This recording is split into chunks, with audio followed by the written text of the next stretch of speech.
Hey folks, so today we're going to do a little video about these two little devices you see in front of you here, which are two DIY electronics kits that I recently got from Amazon. Actually, I got them a good while ago off Amazon. Finally got around to building them recently, and they're pretty cool. So I want to talk about them a little bit, and I'm also going to use them to talk a little bit more in the abstract about the kind of concepts of signals and that sort of stuff, and electrical signals, how they work, and how you can look at them, how you can visualize them using this little guy. So let's get into it. So the two kits you see in front of you. First one here on the left, this is a little signal generator kit. It's pretty basic, has a few knobs on it that you adjust some parameters, and basically the outputs here are signals. So it can do three things basically. It can generate a square wave, which is what you can see here.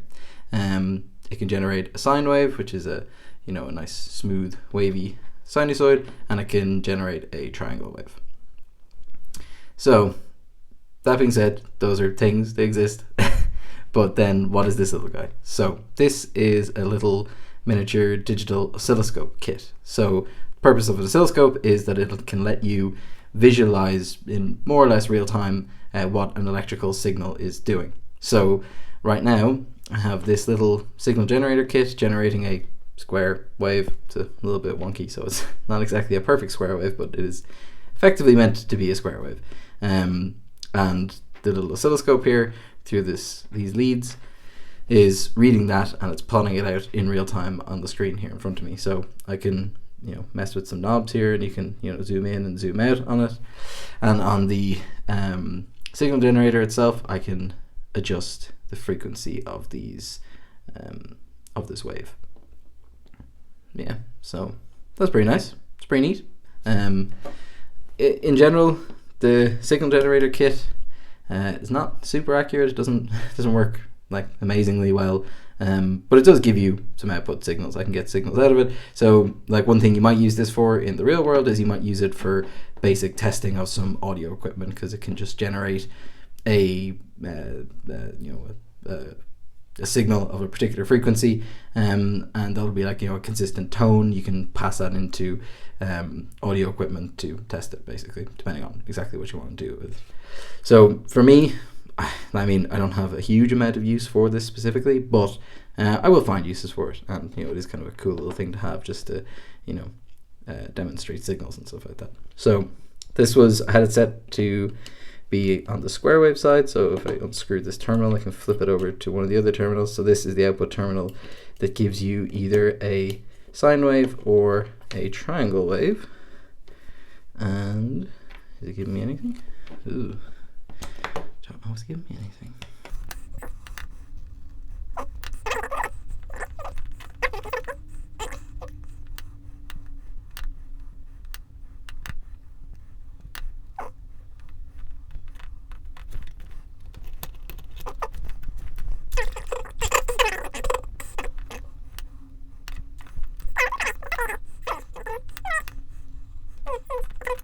There we go. So that's what. Apologies. Operator error more than anything. So now we have a triangle wave. Basically, what was wrong there, the amplitude of this it sort of clips at the top, so you end up with weird square waves and stuff like that if you don't have it set up right. But this is a triangle wave that I'm being able to generate here. Let's see if I can get that to behave a little better for me. There we go. So there's my nice smooth sawtooth triangle wave. I'm able to change the frequency of. There we go. So this will have a particular sound if you were to put it through like a speaker, and it would sound different to other kind of waves that you can have. So if I move this little jumper, which gets rid of a sawtooth or a triangle wave, and I pop it in here, now it should be basically giving me a sine wave, which it's not perfect, but it's pretty okay. So the way it does this sine wave, it effectively it takes the triangle wave and it adds filtering to it, which makes it tries to get it to become a smooth sine wave. So it's not perfect. This is quite a cheap little kit, so it's not going to do an amazing job of that, but it is kind of a smooth sinusoidal type wave. Not perfect, but all right. Woo, funky. So that's kind of abstract, and it's it's maybe not the most practical thing, but I mean it looks kind of cool. But the idea anyway that I wanted to pretty much get across with this is just that this is what these things actually look like. So when you hear people talk about a sine wave or whatever, this is what it looks like when your electrical equipment is generating it or consuming it when it's an input into something. So I'm going to swap out my abstract kind of signal generator for a more practical piece of equipment, something that's more real world that you might actually be playing with yourself on your workbench and maybe haven't really had an appreciation for what it's actually doing underneath the hood. So I'm going to set that up quickly. Also forgot I had to swap this into AC mode to show you the those two waves, so I'll swap it back to DC mode, which is what we need for the next bit. So for that, I'm going to show you a couple of different things here. But basically, I have this Arduino that I'm using for a project at the moment, and I have this little doohickey attached to it, which I'll talk about in a second. But yeah, let's plug it in first and get something on the screen.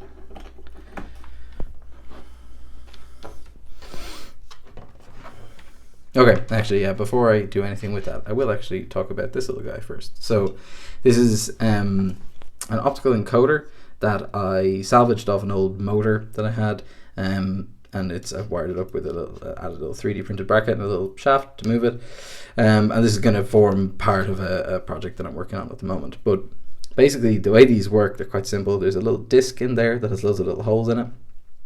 That's mounted onto the shaft, and it as it rotates, it passes through this little brown piece here, which essentially is an LED and a sensor. There's in fact two sensors, which I'll talk about that in a second, but pretty much as it rotates, the little slits in the disc interfere with the LED, and it creates pulses that are read by the light sensor, and then those pulses get outputted here so that you can pretty much count the number of pulses. By counting the number of pulses, knowing how many slits are in the disc, you can determine how far you rotate it, and it rotates infinitely. So it's not unlike a potentiometer. It won't, just swing and stop. You can infinitely rotate it, and you can tell the position. So it's quite a useful device. One thing about these is they have two outputs because there's two sensors in them. The idea of the two outputs is they're offset from each other. So one will always fire a pulse before the other one. So by doing that, you can tell what direction the disc is spinning at. So what I can do here now, I'd love to be able to show you the two of them, both pulse trained side by side on this, but unfortunately I can't do that because this oscilloscope kit only has one single channel on it, so can't show you that. But I can show you what the pulses do look like in real life. So if I pull one of these wires out, which is one of the pulses, connect that there. And do I have a spare ground? That's a ground there. I'll connect that up. Okay, so we've got nothing there, and then as I spin this, you're going to start to see pulses. So I need to adjust this a little bit. That way. Yeah, there we go. So as I rotate this, you can see our pulses there. So you see if I rotate it, change this again, make it look clear to see. There we go. Maybe I can readjust this.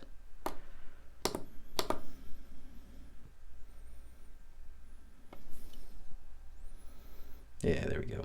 So this is literally what the pulse trains look like. It's very, very sensitive. As I spin this very gently, you can see those individual pulses.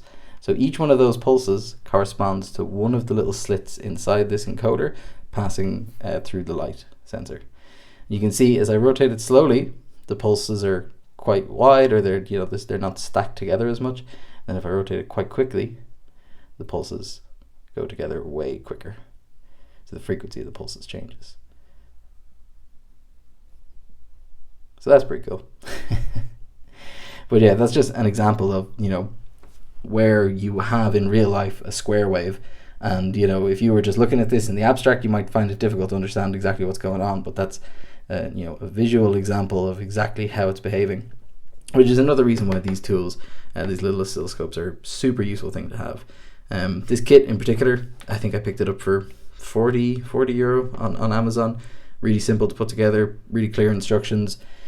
Yeah, so I think it's definitely a tool that everyone should have in their arsenal if they're playing around with electronics and stuff like that. Okay, so I've wired up what is a pretty practical example here to show something that you'll probably have dealt with quite a lot if you've messed around with Arduinos and that kind of thing before. So what I have set up here is the rotary encoder that we saw earlier on, except now the rotary encoder, the value of it is now going to change the output value for a PWM signal. So if you're, say, writing some Arduino code, you'll have used the function probably for analog write, which effectively, when you use the analog write function, you are changing the value on a pin from somewhere between 0 and 5 volts. So if you use a normal multimeter to just record that value, that's all you'll see, is that as you, say, twist your pot or to move your encoder in this case, you'll be changing that value from 0 to 5 volts, and it'll just appear to be, a smooth DC transition for voltage level. And in fact, if you were to take, a battery and a potentiometer and connect up your multimeter, you could get the same thing, and all your multimeter will tell you is that value at the end, which is not quite the full picture. So what you see here on my oscilloscope is basically what that signal for the PWM output actually looks like. So it's pretty much a square wave, like what you saw earlier on with the signal generator. But the difference is, for a PWM signal, we have something that's called the duty ratio. So PWM stands for pulse width modulation. So basically, to change the output voltage, we change the width of these pulses pretty much. Essentially, we have like an on part, which is the high part, and we have an off part, which is the low part. So the ratio of how long it's on for to how long it's off for is what's called the duty ratio for a PWM signal. Higher duty ratio gives you a higher output voltage. Lower duty ratio gives you a lower output voltage. So you can kind of think of it that when you connect this to like a normal DC electronic components, it's sort of like the average output value of the signal is what the voltage that you're getting out of it is. So that when you connect it to your multimeter to see what the voltage is, your multimeter is doing sort of an averaging operation there to figure out what the actual voltage is. In specific, it's something we would call the RMS voltage, or the root mean square voltage, and that's sort of like the effective DC voltage that this signal is actually producing. So with that said, I can show you how that changes. So as I spin my encoder here, you can see I'm actually changing the width of these pulses.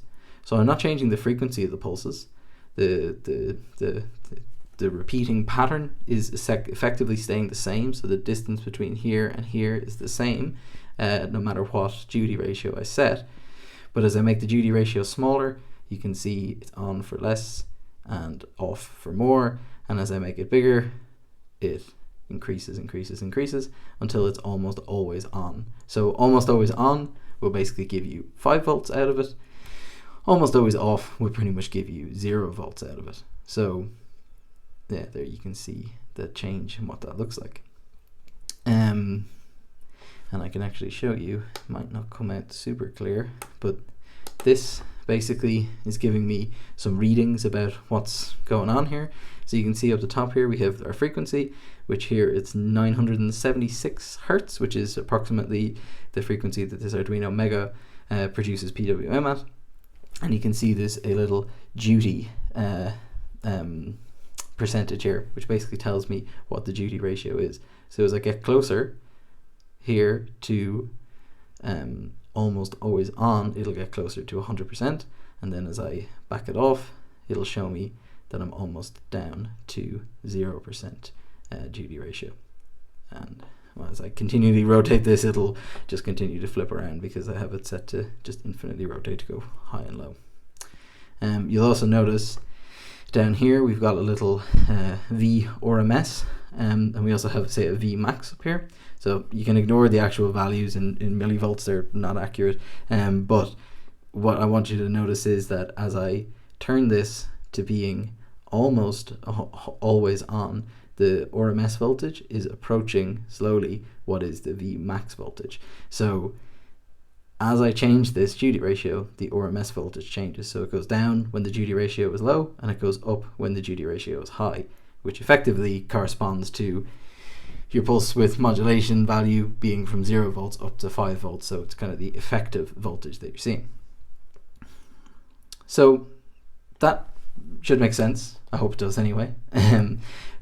But you know, the only reason you might want to see this, well, as I mentioned, like say if you connect this up to regular DC components, it'll more or less just work most of the time. You know, most components won't really care too much about like what you're actually putting into them, especially if they're just resistive loads and that kind of thing. But where it does actually make a difference, because as you can see, this isn't just a single DC value that goes up and down. It is like, you know, a pulse that is changing its width, and it goes from a high value to a low value over and over again. So if you have more complex components, more complex circuits that are interacting with each other, this could have some knock-on effects that you wouldn't expect. So I found this out particularly when I was working on the CNC project. Basically, I was trying to drive the spindle motor driver. So the driver circuit came with a potentiometer that you could use to adjust the speed, and it was basically a voltage that would vary from 0 to 5 volts to give you the max speed when you put 5 volts onto it. So when I connected up the PWM output of the microcontroller that was controlling the whole thing, it didn't work properly. And the reason it didn't work properly, I determined, was because essentially this signal is not what the motor driver actually wanted. So the motor driver just wanted a smoothly varying DC voltage. My microcontroller couldn't output a smoothly varying DC voltage. It could only output this waveform. And I don't know what specific circuitry was inside it that wasn't working with that, but effectively, yes, it just wouldn't work. It didn't like the fact that it was a signal that was varying from high to low at, you know, whatever the frequency it was, about 1 kilohertz. So for that, I had to implement a filter. So I explained this in the video in a very hand-wavy form because I didn't own one of these oscilloscopes at the time, so I couldn't even look at what it was. But in the theory that I understood, I figured that if I added a low-pass filter to the system, it should chop out the high-frequency components of this and leave me with sort of a very smoothly varying DC value. So what I've got here is pretty much a replica of that filter circuit. So what I'm going to do is, with the same signal is going into this, so what we're plotting here is the input signal, which is this PWM. I'm going to now connect it to the output instead, and I'm going to show you how that changes and what it sort of gives me as like a DC output. I can show you that now.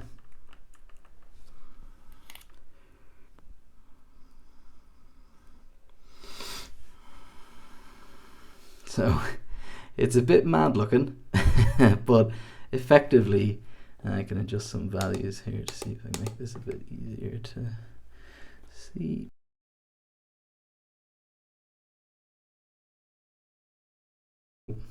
What you're seeing here is the output of the filter now, the filtered signal. So it doesn't exactly look like a smooth DC signal, does it? But what's happening here is though that on and off pulse train is being fed into this, and then it's doing the capacitor and the resistor and this basic RC filter circuit, low pass filter circuit.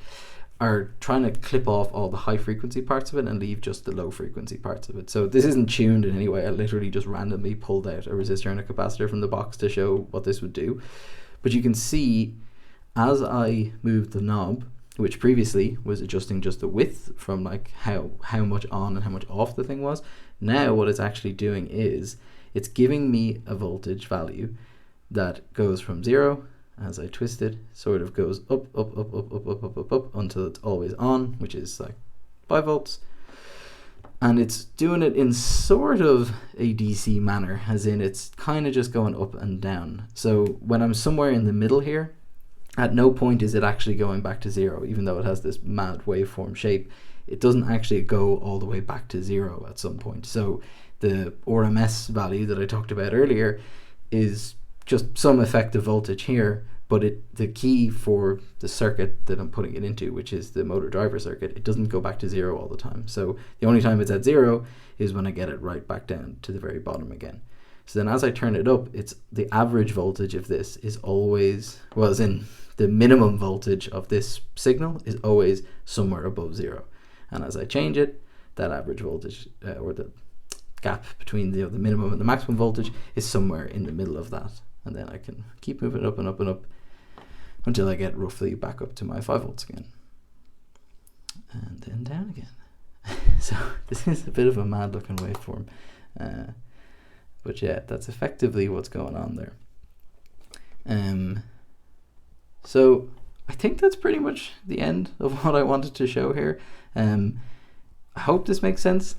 I have no idea. I sort of just threw together a few things that I had been working on just to try and explain something that is relatively complicated, but also just trying to just do it in a simple way so that I can show it graphically, so that you can get, maybe people who hadn't seen this before can get a bit of an understanding about what's going on. I wouldn't worry about trying to understand the real in-depth details of it, but I think it's just an awareness of like, this is what things actually look like when you're working on them, and that having a little tool like this in your arsenal can be super, super useful, because if you can sort of build some intuition about how things are meant to work, you can plug them in, connect up a scope and look at it and go, that doesn't look like what I expected it to look like. And yeah, you can kind of work from there. You can use Google, you can use YouTube, and try and figure out maybe what things should be looking like. So yeah, I think I'm gonna leave it here for that. I hope you enjoyed this video. Hope you found it in some way useful. I'll put links in the description to both of these little kits that I had. But yeah, you can pick them up, assemble them yourself, play around with them. Any questions, leave it in the comments. I'll try my very best to answer them. And yeah, that's pretty much it. As always, if you enjoy the work that I'm doing, you can find a link in the description to my Patreon if you want to consider supporting me there. Otherwise, liking the video, subscribe to the channel, share with your friends, always massively appreciated. So yeah, I think we'll leave it there, guys, and as always, thanks for watching.